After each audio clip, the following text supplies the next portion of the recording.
အင်္ဂါသားသမီးလေးတွေနားထောင်သွားနော်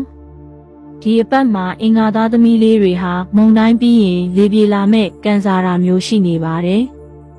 အလုံးမှာကိုယ့်ကိုတိုက်ခိုက်မဲ့သူတွေအနှောင့်ယှက်ပေးမဲ့သူတွေရှိနေပေမဲ့တင်ကိုယ်တိုင်ရဲ့ပြတ်သားတဲ့ဆုံးဖြတ်ချက်နဲ့ဇွဲကြောင့်အားလုံးကိုကြော်ဖြတ်ပြီးအောင်မြင်မှုအသီးအပွင့်ကိုတဦးတည်းစွတ်ခူးရပါလိမ့်မယ်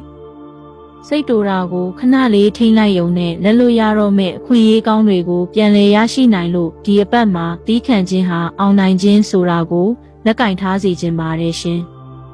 ငွေကြေးကံကတော့လက်ပွင့်တလောက်အပေါက်များနေမဲ့ကာလပါပဲ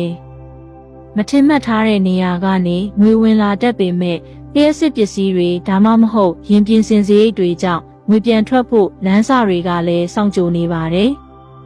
အထူးသတိထားရမှာကသူတစ်ပါးအတွက်ငွေအာမခံပေးတာမျိုးအကျွေးချေးတာမျိုးကိုဒီအပတ်မှာလုံးဝ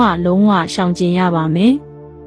မဟုတ်ရင်တော့ကိုယ့်လက်ထဲကငွေဟာတပားသူအတွက်အကျိုးရှိသွားပြီးကို့မှာတော့အဆုံးရှုံးတဲ့ကြံရစ်တတ်ပါတယ်ရှင်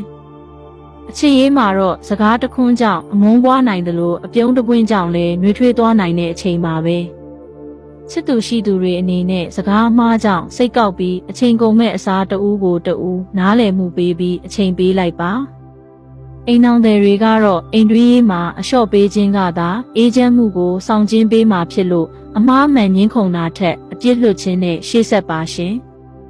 ကျမ်းမာရေးမှာမီးလျှက်စစ်နဲ့ထိခိုက်ရှင်တာဖြစ်တဲ့လို့အသွာလာအလုတ်ကင်သတိပြုပါပညာရေးမှာတော့နည်းပညာနဲ့အားကစားဘက်မှာထူးထူးခြားခြားထိပ်တန်းရောက်မဲ့အောင်မြင်မှုတွေကတင့်ကိုစောင့်ကြိုနေပါတယ်ရှင်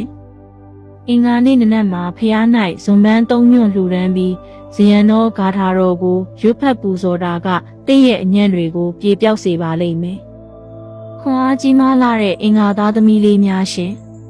ဒီတစ်ပတ်မှာတော့အတိုက်ခံမှန်သမျှကိုရဲရဲဝံ့ဝံ့ကြော်ဖြတ်နိုင်ပြီးအောင်ပွဲခံနိုင်ပါစေစိတ်ဤချမ်းသာခြင်းကိုယ်ဤကျန်းမာခြင်းနဲ့အတူလိုရာဆန္ဒတွေတလုံးတဝတည်းပြည့်ဝကြပါစေရှင်